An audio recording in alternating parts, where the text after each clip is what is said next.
એક ચાર્ટ દ્વારા આ દુનિયા, બહુ સાયન્ટિફિકલી હું તમને આ વાત કરીશ, તમે બી બધા ચિંતન કરજો, વિચારણા કરજો. આ દુનિયામાં બે જ તત્વ છે, ચેતન અને અચેતન. તત્વની વાત આવે દુનિયામાં તત્વ કેટલા, તો બે, ચેતન અને અચેતન. હવે કોઈ પણનું તમે નામ લ્યો, કોઈ પણ વસ્તુનું, વ્યક્તિનું, કોઈ પણનું, તો એ કાં ચેતન હોય અને કાં એ અચેતન હોય. બેમાંથી એક જ હોય, ચેતન અને અચેતન. હવે એની વ્યાખ્યા શોર્ટમાં તમને કહું, ચેતન કોને કહેવાય, અચેતન કોને કહેવાય? તો જે જ્ઞાનવાન હોય એને ચેતન કહેવાય, અને જે જ્ઞાન રહિત હોય એને અચેતન કહેવાય. જ્ઞાનનો મતલબ એક્સપિરિયન્સ, જેને કોઈ અનુભવ થાય છે તો એ ચેતન છે, અને જેને કોઈ અનુભવ નથી થતો તો એ અચેતન છે. દાખલા તરીકે આ તમે કોમ્પ્યુટરનું માઉસ લ્યો, આને કોઈ પ્રકારનો અનુભવ ન થાય, આને ટાઢું ન લાગે, આને ઊનું ન લાગે. આને એસી રૂમમાં રાખો તો એને ઠંડક ન લાગે. આને તમે તડકે મૂકી દો વૈશાખ મહિનામાં તો આને ગરમી ન થાય ને પરસેવોય ન વળે. આને તમે હાર પહેરાવો તો સન્માનની અનુભૂતિ ન થાય. આને હું આમ ઘા કરી દઉં, હજી ન કરાય મારે એમ, પણ આને ઘા કરી દઉં આમ, તો એને એવું ન લાગે કે મારું અપમાન કર્યું. આને કોઈ પ્રકારનો એક્સપિરિયન્સ ન થાય, એટલે આ જ્ઞાન રહિત છે, એટલે આને અચેતન કહેવામાં આવે. આપણું શરીર બી અચેતન છે, એમાં રહેલો આત્મા એ ચેતન છે. જે કંઈ અનુભવ થાય એ આત્માને થાય, શરીરને કોઈ અનુભવ થતો નથી. એટલે જેવું માણસનું મૃત્યુ થાય, આત્મા શરીરમાંથી બારો નીકળે, પછી શરીરને શબ કહેવામાં આવે. પછી શબને કોઈ અનુભવ, કોઈ જ્ઞાન થતું નથી.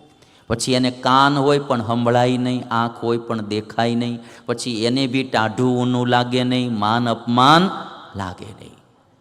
જેને એક્સપિરિયન્સ થાય, અનુભવ થાય, જ્ઞાન થાય, એ ચેતન તત્વ છે.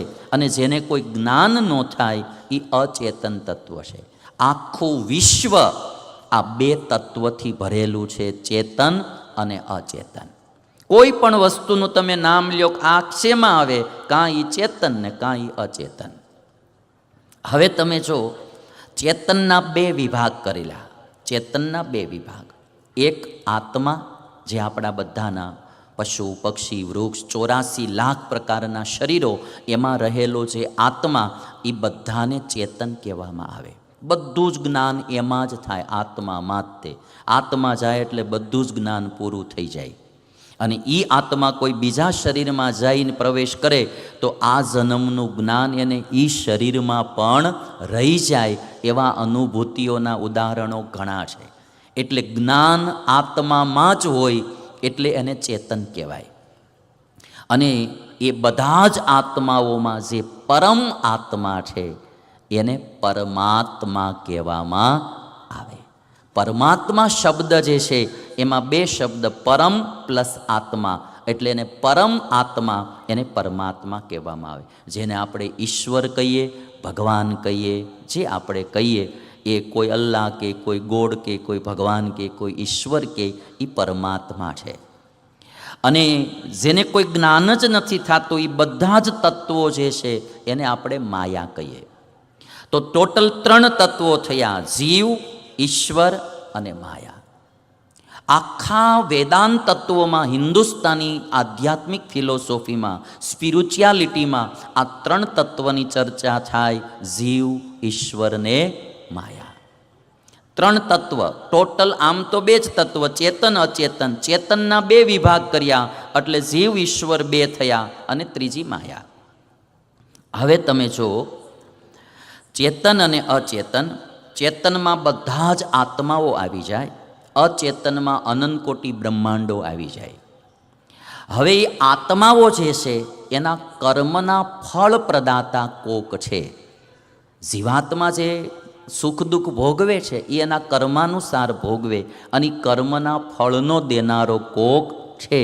જે કર્મ ફળ પ્રદાતા છે એને આપણે ઈશ્વર કહીએ છીએ.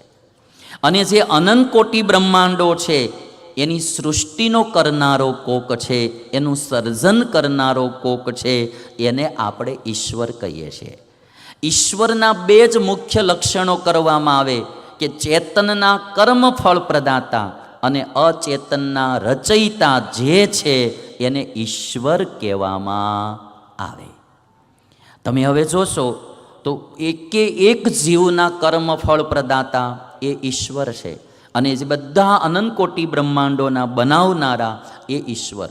કોઈ પણ વ્યક્તિ ભગવાનની કલ્પના કરતો હશે કે ઈશ્વરની કલ્પના કરતો હશે તો આ બે બાબતથી જ કરતો હશે કે જે આ અનંતકોટી બ્રહ્માંડનો સર્જનહાર છે અને જે આ જીવ પ્રાણી માત્રના કર્મનો ફળ પ્રદાતા છે એ ઈશ્વર છે.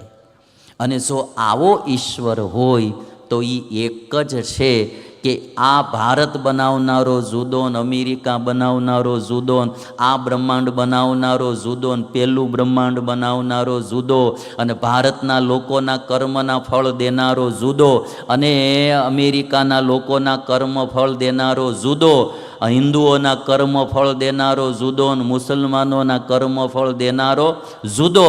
આવું જો તમને મનાતું હોય તો અનેકમાં જાજો.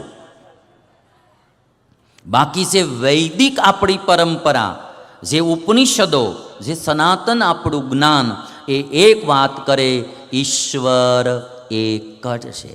અને એટલા માટે આપણે એક સૂત્ર આવ્યું, સબકા માલિક એક હૈ, સબકા માલિક એક હૈ. મારે ખાસ આ વાત એટલા માટે હનુમાનજીના આધારે કહેવી. અને હનુમાનજીએ જે વાત કરી એ વ્યાસ પ્રભુએ મહાભારતમાં લખી છે. અને મહાભારતને 5મા વેદનું બિરુદ આપવામાં આવ્યું. એ મહાભારતમાં આ વાત લખાણી કે સતયુગમાં બધા એક ભગવાનની ઉપાસના કરતા હતા, એક મંત્રથી બધી વિધિ કરતા હતા, અને બધા એક વેદરૂપી શાસ્ત્રને માનતા હતા. મારે તમને એટલા માટે ખાસ કહેવું છે કે તમે મુસલમાનોમાં જોશો, કોઈ બી દેશનો મુસલમાન હશે એને અલ્લાહ એક. કોઈ બી દેશનો મુસલમાન હશે અલ્લાહ એક, કુરાન એક.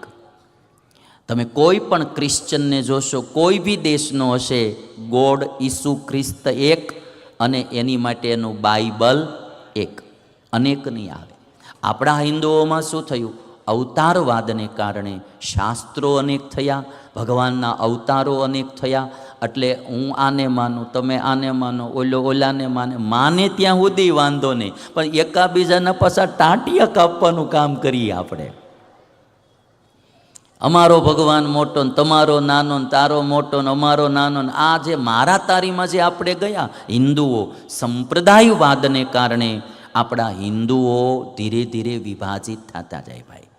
અને જે 200-150 વર્ષ સુધી વિદેશી તાકાત આપણા ભારતમાં રાજ કરીને ગઈ ને, એનું એક જ કારણ હતું, વિદેશીઓની શક્તિ નહોતી, પણ આપણી અંદરો અંદરની ફૂટને કારણે એવડાઈ 150 વર્ષ રાજ કરીને ગયા છે ભાઈ.